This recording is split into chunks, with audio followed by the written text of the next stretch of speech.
শ্রোতা বন্ধুরা, আজকের এই ভিডিওতে আপনাদের কাছে আমার দুটো প্রশ্ন থাকবে। এক, আপনি কি ভগবদ্গীতা প্রতিদিন পাঠ বা শ্রবণ করেন?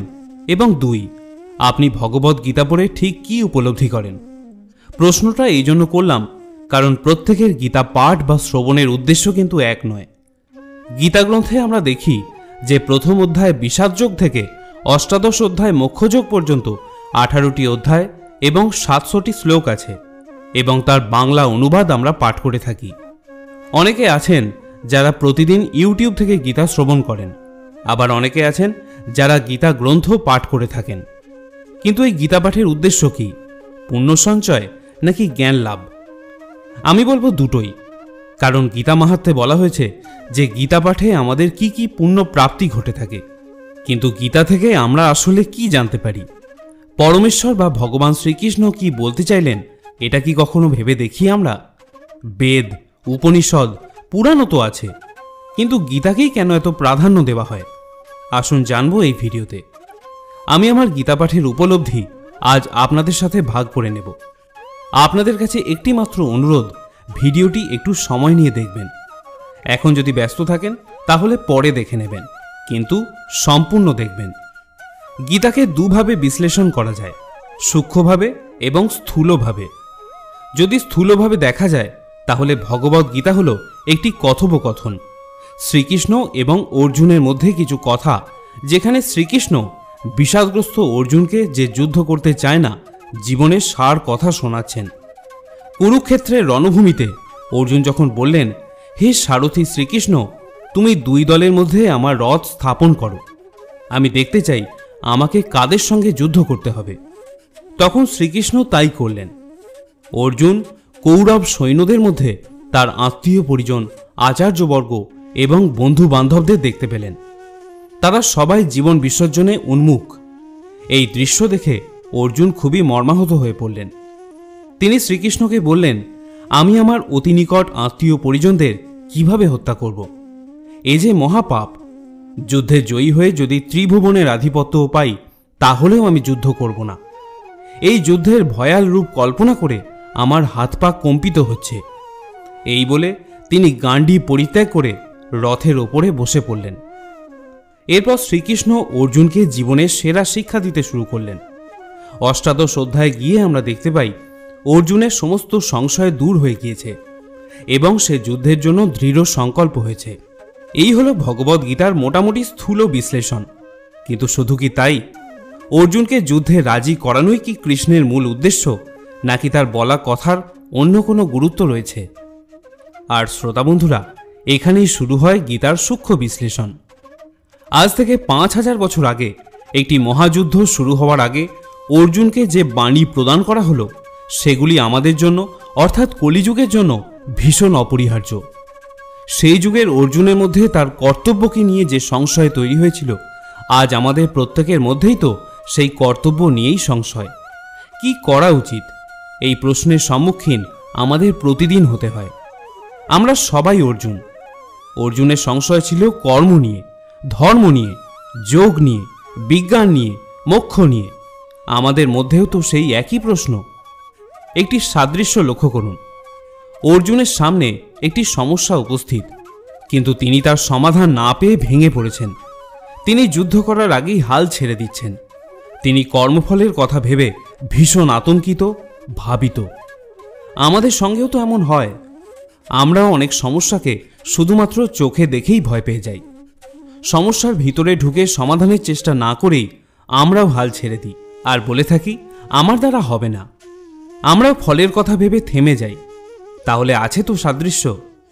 তখন পরমেশ্বর ভগবানকে যদি আমরা বিশ্বাস করে সাহায্য চাই, তাহলে তিনি আমাদের সাহায্য অবশ্যই করেন। যেমন সেই যুগে তিনি অর্জুনকে করেছিলেন।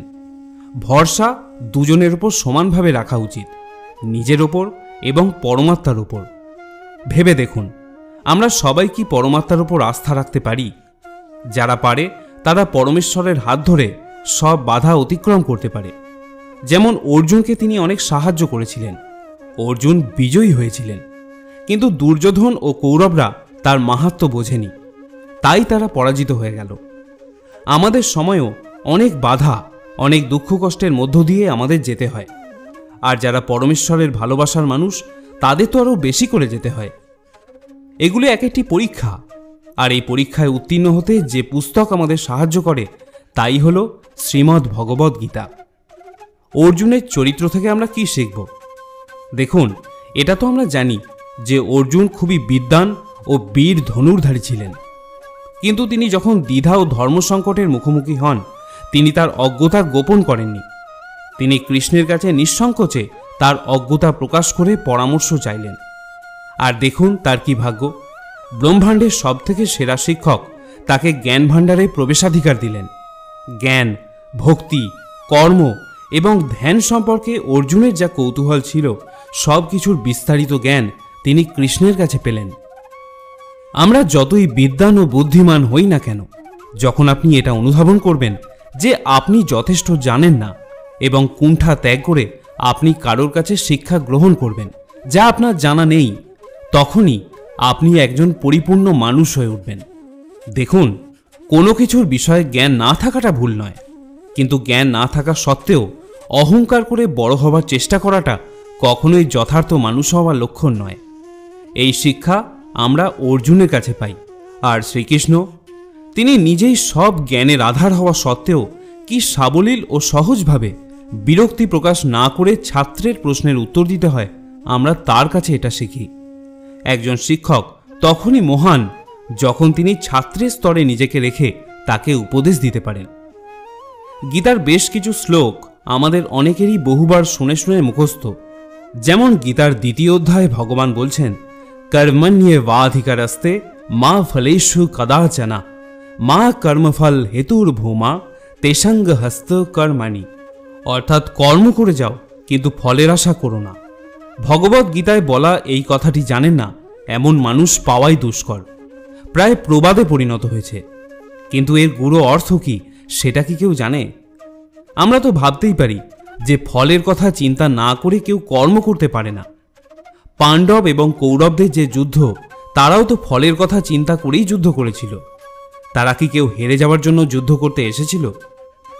বাস্তব উদাহরণ দিয়েই বলি, ধরুন আপনি একটি চাকরির পরীক্ষা দেবেন। নিশ্চয়ই উত্তীর্ণ হবার মানসিকতা নিয়েই পরীক্ষা দেবেন। তাহলে ফলের কথা চিন্তা না করে ভগবান শুধু কর্ম করতে বলছেন কেন? আমাদের মনের স্বভাব হলো আমরা অলীক স্বপ্ন দেখতে ভালোবাসি, যদি এটা পাই, যদি ওটা হয় ইত্যাদি। ধরুন চাকরির পরীক্ষা দেবেন, কিন্তু আগেই আপনি ভেবে নিলেন যে আপনি উত্তীর্ণ হয়ে যাবেন। তারপর আপনার মন আপনাকে ভাবাবে যে উত্তীর্ণ হয়ে গেলে কি কি স্বপ্ন পূরণ করতে পারবেন। যেমন ধরুন নতুন গাড়ি, দামি মোবাইল বা নতুন বাড়ি করার স্বপ্ন ইত্যাদি। এরপর আবারও একটা অলীক চিন্তা, এবং তারপর আবারও একটা। কিন্তু এসব ভাবনার জন্য যেটা সব থেকে বেশি দরকার, অর্থাৎ পরীক্ষার প্রস্তুতি, সেটা আর হয়ে উঠছে না। কারণ মন আপনাকে ইতিমধ্যেই সুখের সাগরে ভেসে বেড়ানোর স্বপ্ন দেখিয়ে দিয়েছে। ফলে কি হলো, আপনি স্বভাবতই চাকরিটা পেলেন না। এবারে ধরে নিন আপনি এইসব অলীক স্বপ্ন কখনোই দেখেননি, তাহলে আপনার শুধু চাকরি না পাওয়া দুঃখটাই থাকবে। আর যিনি অলীক অবাস্তব স্বপ্ন দেখেছেন তার চাকরির সাথে সাথে বাড়ি, দামি গাড়ি ইত্যাদিও হাতছাড়া হয়ে যাওয়ার দুঃখ থাকবে। আর সেই দুঃখে তিনি নতুন উদ্যমে কাজ করতেও পারবেন না। তাই তো ভগবান বললেন, কর্মেই তোমার অধিকার, কর্ম ফলে নয়। তাই এবার থেকে আপনিও গীতার এই উপদেশ মেনে চলার চেষ্টা করবেন। অর্থাৎ কর্মের ফলের থেকে কর্মকেই বেশি গুরুত্ব দেওয়ার চেষ্টা করবেন। গীতার 2য় অধ্যায়ের 63তম শ্লোকে ভগবান বলছেন, ক্রোধাৎ ভবতি সম্মোহ সম্মোহাৎ স্মৃতি বিভ্রম স্মৃতিভ্রংশাৎ বুদ্ধির নাশ বুদ্ধি নাশাদ প্রণশ্যতি। ইন্দ্রিয়ের বিষয়সমূহ সম্বন্ধে চিন্তা করতে করতে মানুষের তাতে আসক্তি জন্মায়। আসক্তি থেকে কাম উৎপন্ন হয় এবং কামনা থেকে ক্রোধের জন্ম হয়। মানুষের শরীরে যতগুলি রিপু আছে তাদের মধ্যে সবথেকে ভয়ঙ্কর হলো এই রাগ বা ক্রোধ। মানুষের রাগ তাকে নরকে টেনে নিয়ে যায়। এখানে এই প্রশ্ন মনে আসা স্বাভাবিক যে রাগ করা বা ক্রোধ করা মানুষের তো স্বাভাবিক স্বভাব। এমন পরিস্থিতি সবার জীবনেই আসে যে মনের মধ্যে রাগের জন্ম হয়। কিন্তু এখানে পরমেশ্বর সেই রাগের কথা বলছেন যখন মানুষ তার ভালো মন্দ বিচারবোধ হারিয়ে ফেলে। এই রাগ মানুষের সিদ্ধান্ত নেওয়ার ক্ষমতাকেই আড়াল করে দেয়। যেমন সকালের কুয়াশা সূর্যের আলোকে একটি আবরণ সৃষ্টি করে, ঠিক সেরকম যখন বুদ্ধি বিভ্রান্ত হয় তখন ব্যক্তি অন্যের সদুপদেশও শুনতে চায় না। তখন সে ভুলে যায় কোনটা ঠিক আর কোনটা ভুল। তার মনে আসরিক প্রভাব বৃদ্ধি পায় এবং তার পতন সুনিশ্চিত হয়ে যায়। আমাদের সমাজে এরকম উদাহরণ আমরা প্রতিনিয়তই দেখতে পাই। তাহলে আমাদের কর্তব্য কি?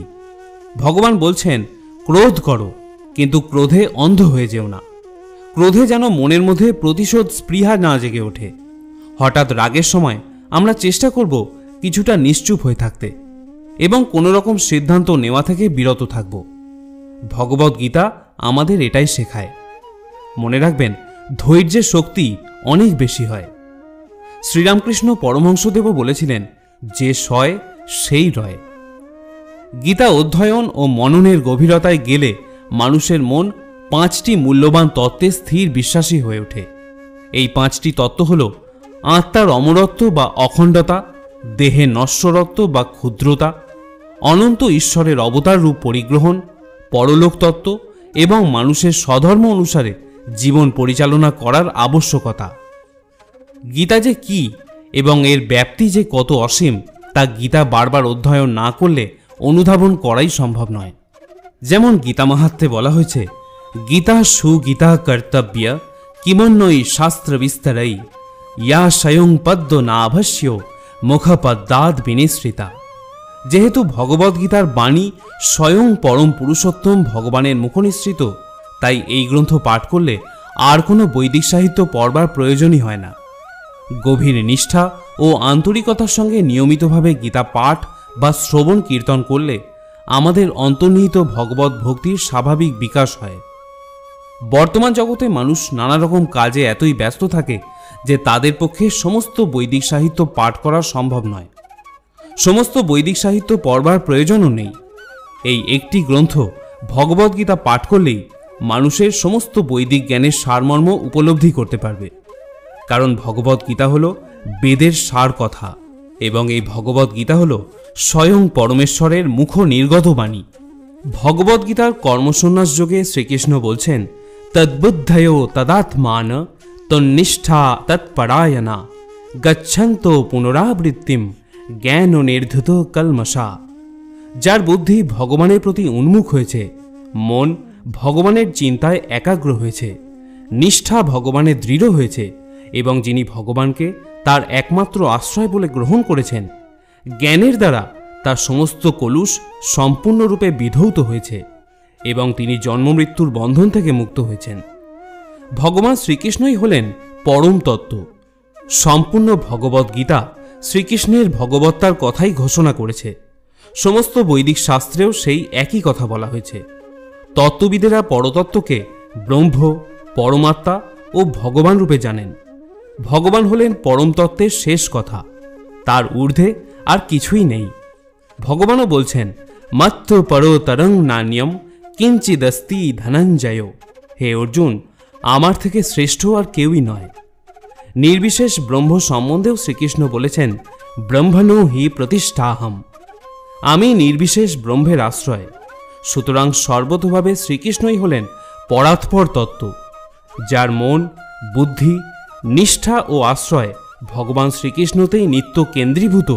অর্থাৎ যিনি পূর্ণরূপে শ্রীকৃষ্ণের শরণাগত, তিনি নিঃসন্দেহে সমস্ত পাপ থেকে মুক্ত হয়ে পূর্ণ জ্ঞানে পরম সত্যকে উপলব্ধি করতে পারেন। কৃষ্ণভক্ত পূর্ণরূপে ভগবান শ্রীকৃষ্ণের অচিন্ত ভেদাভেদ তত্ত্ব উপলব্ধি করতে পারেন। এই দিব্যজ্ঞান প্রাপ্ত হয়ে তিনি অবিচলিতভাবে মুক্তির পথে এগিয়ে চলেন। একজন প্রকৃত কৃষ্ণভক্ত কখনোই জাতি অথবা কুলের মধ্যে পার্থক্য বিচার করে না। সমাজ ব্যবস্থার পরিপ্রেক্ষিতে একজন ব্রাহ্মণ একজন চণ্ডালের থেকে আলাদা হতে পারে, অথবা একটি কুকুর, একটি গরু অথবা একটি হাতি জাতিগতভাবে ভিন্ন হতে পারে। কিন্তু ভগবত তত্ত্বজ্ঞানীর দৃষ্টিতে এই দেহজাত ভেদগুলি সম্পূর্ণ নিরর্থক। ভগবান বলছেন, বিদ্যা বিনয় সম্পন্নে ব্রাহ্মণে গবি হস্তিনী শুনি চৈব সপাকে চপণ্ডিতা সমদর্শিনা। জ্ঞানমান পণ্ডিতেরা বিদ্যা বিনয় সম্পন্ন ব্রাহ্মণ, গাভী, হস্তি, কুকুর ও চণ্ডাল সকলের প্রতি সমদর্শী হন। পরম তত্ত্বের এই উপলব্ধিই হল প্রকৃত জ্ঞান। জাতিবর্ণ নির্বিশেষে ভগবান সকলকেই সমানভাবে কৃপা করে থাকেন, কারণ তিনি প্রতিটি জীবকেই তার সখা বলে মনে করেন, তার বন্ধু বলে মনে করেন এবং জীবের অবস্থা নির্বিশেষে পরমাত্মা রূপে সর্বদাই তার সঙ্গে বিরাজ করেন।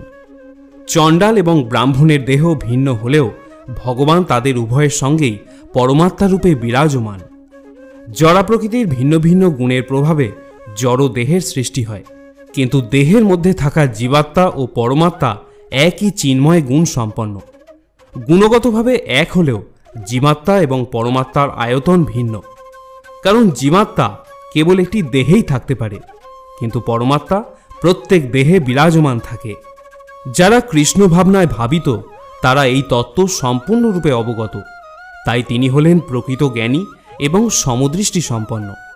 বিশেষ অবস্থা অনুযায়ী প্রতিটি মানুষেরই যেমন কোনো না কোনো লক্ষণ থাকে, কৃষ্ণ ভাবনাময় মানুষেরও সেই রকম চলা, বলা, চিন্তাভাবনায় কতগুলি প্রকৃতগত লক্ষণ থাকে। একজন ধনীর কতগুলো লক্ষণ দেখে বোঝা যায় যে সে হলো ধনী ব্যক্তি। একজন রোগীর কতগুলি লক্ষণ দেখলেই বোঝা যায় যে সে একজন রোগী। একজন জ্ঞানীর লক্ষণ দেখলে বোঝা যায় যে সে জ্ঞানী। ঠিক তেমনি শ্রীকৃষ্ণের অপ্রাকৃত ভাবনায় মগ্ন কোনো ব্যক্তির কথা বলবার ধরন, চলার ভঙ্গি, চিন্তাধারা, মনোবৃত্তি এগুলি দেখলেও বোঝা যায় যে তিনি হলেন একজন ভগবত ভক্ত। ভগবত ভক্তের এই সমস্ত লক্ষণের বর্ণনা ভগবদ্ গীতাতে পাওয়া যায়। সাংখ্যযোগে অর্জুন ভগবান শ্রীকৃষ্ণকে জিজ্ঞাসা করলেন, স্থিত প্রজ্ঞস্য কা ভাষা সমাধিস্তস্য কেশব স্থিতোধি কিম প্রভাষেত কিমাশীত ব্রজেত কিম। হে কেশব, স্থিতপ্রজ্ঞ অর্থাৎ অচলা বুদ্ধিসম্পন্ন মানুষের লক্ষণ কি? তিনি কিভাবে কথা বলেন, কিভাবে অবস্থান করেন এবং কিভাবেই বা তিনি বিচরণ করেন? এই লক্ষণগুলির মধ্যে সবথেকে বেশি গুরুত্বপূর্ণ হচ্ছে তিনি কিভাবে কথা বলেন, কারণ কথার মধ্য দিয়ে সবথেকে গভীরভাবে মানুষের অন্তরের ভাবের প্রকাশ হয়। প্রবাদ আছে, মূর্খ যতক্ষণ না পর্যন্ত তার মুখ খুলছে ততক্ষণ তার মূর্খতা প্রকাশ পায় না। বিশেষ করে ভালো পোশাকে সজ্জিত মূর্খ যতক্ষণ না তার মুখ খুলছে ততক্ষণ তাকে চেনার কোনো উপায় থাকে না, কিন্তু যখনই সে মুখ খোলে তখনই তার পরিচয় প্রকাশ পেয়ে যায়। কৃষ্ণ ভাবনাময় মানুষের প্রাথমিক লক্ষণ হল তিনি শ্রীকৃষ্ণ অথবা শ্রীকৃষ্ণ সম্বন্ধীয় বিষয় ছাড়া আর কোনো কথাই বলেন না। অন্যান্য লক্ষণ তখন স্বাভাবিকভাবেই তার মধ্যে প্রকাশিত হয়। শ্রী ভগবান তাই অর্জুনকে বললেন, প্রজোহাতি যদা কামান সর্বান পার্থ মনোগতান আত্মনেব আত্মনা তুষ্ট স্থিত প্রজ্ঞস্ত উচ্যতে। হে পার্থ, জীব যখন মানসিক জল্পনা কল্পনা থেকে উদ্ভূত সমস্ত মনোগত কাম পরিত্যাগ করে এবং তার মন যখন এভাবেই পবিত্র হয়ে আত্মাতে পূর্ণ পরিতৃপ্তি লাভ করবে, তখনই তাকে স্থিতপ্রজ্ঞ বলা হবে। শ্রীমদ্ ভগবদ্গীতায় দৃঢ়ভাবে বলা হয়েছে, সম্পূর্ণ কৃষ্ণ ভাবনাময় মানুষ অর্থাৎ ভগবত ভক্তের মধ্যে মহৎ মুনি ঋষিদের সমস্ত গুণাবলী লক্ষ্য করা যায়, আর যারা ভগবত ভক্ত নয় তাদের মধ্যে কোনো গুণই দেখা যায় না, কারণ তারা তাদের সীমিত মনের জল্পনা কল্পনার কাছে আত্মসমর্পণ করে এবং নিজেদের ইন্দ্রিয়ের দাসত্ব করে থাকে। সুতরাং এখানে যথার্থই বলা হয়েছে যে জল্পনা কল্পনার মাধ্যমে সৃষ্ট ইন্দ্রিয় সুখ ভোগের সব রকম ইচ্ছাকে পরিত্যাগ করতে হবে। কৃত্রিমভাবে এই ইচ্ছাকে কখনোই সংবরণ করা যায় না, কিন্তু মানুষ যখন কৃষ্ণ ভাবনায় নিজেকে নিয়োজিত করে তখন কোনো রকম বাহ্যিক প্রচেষ্টা ছাড়াই আপনা থেকেই এই সমস্ত ইন্দ্রিয় সুখ ভোগের বাসনা প্রশমিত হয়। তাই মানুষের কর্তব্য হল দ্বিধাহীনভাবে ভক্তিযোগের পথ অবলম্বন করা, কেননা এই পথ অবলম্বন করার ফলে সে অচিরেই অপ্রাকৃত চেতনায় অধিষ্ঠিত হতে পারে। যিনি মহাত্মা তিনি জানেন তিনি হলেন ভগবান শ্রীকৃষ্ণের নিত্যকালের ভৃত্য এবং এই সত্য উপলব্ধির ফলে তিনি নিত্য আনন্দ অনুভব করেন। জড় জগৎকে ভোগ করার তুচ্ছ কোনো বাসনাই তার মনের মধ্যে আর থাকে না। তিনি তার প্রকৃত স্বরূপে পরমেশ্বরের নিত্য সেবায় মগ্ন থেকে সদাই সুখ অনুভব করে থাকেন। ভগবান শ্রীকৃষ্ণের শরণাগত হওয়ার একটি সুন্দর পন্থা গীতার পুরুষোত্তম যোগে বলা হয়েছে, যেখানে পরমেশ্বর বলছেন, निर्माण मोहा जीत संग दोषा अध्यात्म नित्या विनिवृत्त कामा দ্বন্দ্বৈর বিমুক্তা সুখ দুঃখ সঙ্গই গচ্ছন্ত মূঢ়া পদম বয়ম তৎ। শরণাগতির পন্থা এখানে খুব সুন্দরভাবে বর্ণনা করা হয়েছে। তার প্রথম যোগ্যতা হল গর্বের দ্বারা মহাচ্ছন্ন না হওয়া, কারণ বদ্ধ জীব নিজেকে জড়া প্রকৃতির অধিপতি মনে করে অহংকার করে থাকে, আর আমরা সকলেই জানি অহংকারই পতনের কারণ। তাই পরম পুরুষোত্তম ভগবানের শ্রীচরণে আত্মসমর্পণ করা তার পক্ষে খুবই কঠিন হয়ে পড়ে। যথার্থ জ্ঞান অনুশীলন করার মাধ্যমে তাকে জানতে হবে যে জড়া প্রকৃতি তার নিজের নয়, অধিপতি হলেন পরম পুরুষোত্তম ভগবান শ্রীকৃষ্ণ। অহংকারজনিত মোহ থেকে কেউ যখন মুক্ত হয় তখন সে আত্মসমর্পণের পন্থা শুরু করতে পারে। যে সর্বদাই এই জড়জগতের সম্মানের আকাঙ্ক্ষা করে তার পক্ষে পরমেশ্বর ভগবানের চরণে আত্মসমর্পণ করা সম্ভব নয়। আপনি দেখে থাকবেন, যখনই কোনো ব্যক্তি সাফল্য লাভ করে বা সমাজের উঁচু স্তরে পৌঁছে যায় তখন তাকে অবিচ্ছিন্ন মোহ এসে ঘিরে ধরে, যার ফলে তার মনে অহংকারের উদয় হয়। সে তার অতীতের কথা পর্যন্ত ভুলে যায়, কারণ মোহ এবং অহংকার তার বুদ্ধিকে বিভ্রান্ত করে। জীব যদিও অল্পদিনের জন্যই এখানে আসে, তারপর বিদায় নিয়ে চলেও যায়, কিন্তু তবুও মূর্খের মতো সে মনে করে যে সে এই জগতের অধীশ্বর। এভাবেই সে সব কিছু জটিল করে তোলে এবং তার ফলে সে সর্বদাই দুর্দশাগ্রস্ত। কিন্তু দুঃখের কথা হলো, এই ধারণার বশবর্তী হয়েই সমস্ত জগৎ চালিত হচ্ছে। মানুষ মনে করে যে সারা পৃথিবীটাই মানব সমাজের সম্পত্তি এবং মিথ্যা মালিকানার ভ্রান্ত বোধে তারা পৃথিবীটাকে ভাগ করে নিয়েছে। মনুষ্য সমাজ যে এই জগতের মালিক, সেই ভ্রান্ত ধারণা থেকে মুক্ত হতে হবে। এই ধরনের ভ্রান্ত ধারণা থেকে মুক্ত হলে পারিবারিক, সামাজিক, জাতীয়তা বোধের ভ্রান্ত ধারণা থেকে মুক্ত হওয়া সম্ভব। এই সমস্ত মিথ্যা বন্ধনগুলি মানুষকে জড়জগতে আবদ্ধ করে রাখে। এই স্তর অতিক্রম করার পর দিব্য জ্ঞান অনুশীলন করতে হবে। যথার্থ জ্ঞানের মাধ্যমে তাকে জানতে হবে কোন জিনিসগুলি তার এবং কোনগুলি তার নয়। সব কিছু সম্বন্ধে যথার্থ জ্ঞান লাভ হলেই মানুষ সুখ দুঃখ, আনন্দ বেদনার দ্বন্দ্ব ভাব থেকে মুক্ত হতে পারবে। সে যখন পূর্ণ জ্ঞান লাভ করবে তখনই কেবল পরম পুরুষোত্তম ভগবানের শ্রীচরণে আত্মসমর্পণ করতে পারবে, এবং এটিই হল শ্রী ভগবানের শরণাগতির শ্রেষ্ঠ পন্থা। এবং এই শরণাগতি এলেই পরম কল্যাণ। গীতার সার কথা হলো এটাই। এই কথা আমরা শুনেও শুনি না, বুঝেও বুঝি না। অহংকার অনেক প্রকারের, তা দূর করবার কোনো চেষ্টাই আমরা করি না। শাস্ত্রের কথা, শাস্ত্রের ভাষা আমাদের মন স্পর্শ করে না। আমাদের অবস্থা যেমন নদীর স্রোতে পড়েছে একটি বিরাট হাতি, প্রবল স্রোতে তার প্রাণ ওষ্ঠাগত, কিছুতেই উঠতে পারছে না। কিন্তু সেই নদীর স্রোতে ছোট ছোট মাছ আনন্দে সাঁতার কেটে চলেছে। মাছ হাতিকে বলছে, কেন এত কষ্ট পাচ্ছ, এসো না আমাদের মতো। মাছের ভাষা হাতি বুঝতে পারে না, তার পথে চলতে পারে না। যেমন ভক্তের ভাষা অভক্তেরা বোঝে না, বিষয়ীরা কর্ণপাতও করে না। তাদের কাছে এই জীবনটা মনে হয় সংগ্রামময়, দুঃখ ভরা। কিন্তু যিনি পুরুষোত্তমকে ভালোবেসেছেন, মঙ্গলকামী সখা বলে জেনেছেন, তার জীবনে কোনো দুঃখ নাই। বিপদ আপদ যাই আসুক তাকে উদ্বেগ দিতে পারে না, তার শান্তি কখনোই নষ্ট করতে পারে না। এই দুঃখ ভরা সংসারে ঋষিরা অনুভব করেছেন আনন্দ ভরা মধুময়তা। মধু বাতা ঋতয়াতে মধু শরন্তি সিন্ধব। অফুরন্ত মধু, অনাবিল আনন্দ। কারণ মধু ব্রহ্মের সঙ্গে, আনন্দময় ভগবানের সঙ্গে তারা ছিলেন নিত্যযুক্ত। শ্রী ভগবানকে আপনজন, প্রিয় ও সর্বভূতের বন্ধু বলে যিনি জানেন, তিনিই শান্তি লাভ করেন। ভগবদ্ গীতায় এটাই হলো ভগবানের বাণী, সুহৃদম সর্বভূতানাম জ্ঞাত্তা মাম শান্তিমৃচ্ছতি। অর্থাৎ সর্বভূতের বন্ধু বলে যে আমাকে জানবে সেই শান্তি লাভ করবে। হে পার্থ, যাদের আমার প্রতি বিশ্বাস নেই, আমার প্রতি ভক্তি নেই, তারা আমাকে লাভ করতে না পেরে এই জন্মমৃত্যুর চক্রে আবদ্ধ হয়ে ঘুরতে থাকে, এই ভৌতিক জগতে বারংবার আসতেই থাকে। হে অর্জুন, যারা আমার পরম ভক্ত, যারা সর্বদাই আমাকে স্মরণ করে, একক চিত্তে আমার উপাসনা করে, তাদের প্রত্যেকের কল্যাণের দায়িত্ব আমি স্বয়ং নিয়ে থাকি। আমরা যখন কোনো কাজ ভগবানের নামে করে থাকি তখন ভগবানের শক্তি আমাদের সাহায্য করে, আপনার পরিস্থিতি পরমাত্মাকে সঁপে দিন, কারণ যতটা পরিশ্রম আপনি সারা জীবনে করে উঠতে পারবেন, পরমাত্মা চাইলে তা এক মুহূর্তে করে দিতে পারেন। যে মানুষকে ভগবান পছন্দ করেন, যাকে তিনি নিজের একজন বিশেষ বলে মনে করেন, তাকে তিনি বারবার ব্যর্থ করেন, তার জীবনে বারবার অনেক বাধা দিয়ে থাকেন। যদি আপনি বারবার হেরে যান, যদি আপনি বারবার ব্যর্থ হন, তাহলে এটা একটা সংকেত যে ভগবান আপনাকে আরও আগে এগিয়ে নিয়ে যেতে চান।